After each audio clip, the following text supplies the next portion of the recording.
F'pajjiż fejn l-unika r-riżorsa li għandna hija r-riżorsa umana, l-edukazzjoni hija investiment imprezzabbli.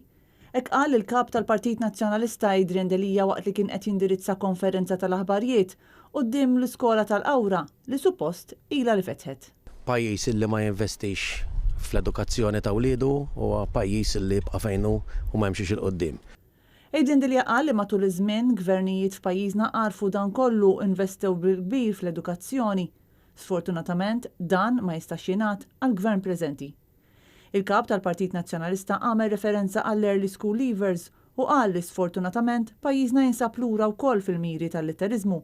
Barra minn hekk l-ikbar teddida li qed taffaċċja s-sistema edukattiva f'pajjiżna hija li mhux qed ikollna biżżejjed għalliema.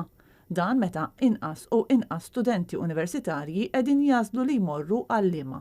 L-ikbar problema però hija l-għalliema illi sfortunatament il-gvern ma jittrattomx b'dinjità, sfortunatament ma jifhimx illi mhumiex kost imma huma investiment, sfortunatament mhumiex qed jiġu attirati studenti biżżejjed biex ilaħqu mad-domanda ta' popolazzjoni li qed tikber u allura tagħlim illi hemm bżonn li nagħtu.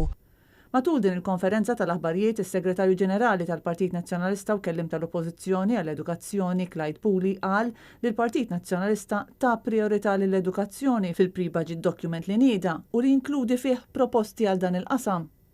In-nuqqasijiet li hemm illum fl-edukazzjoni huma ċari qed jidhru huma evidenti qed jitkellem fuqhom kulħadd, qed jitkellmu fuqhom il-unions, qed jitkellmu fuqhom il-ġenituri, qed jitkellmu fuqhom l-istudenti. Il-konferenza tal-aħbarijiet saret quddiem skola li għadha qed tinbena. Skola li l-Gvern Laburista kien wiegħed li kellha tilqa' l-ewwel studenti tagħha 5 snin ilu.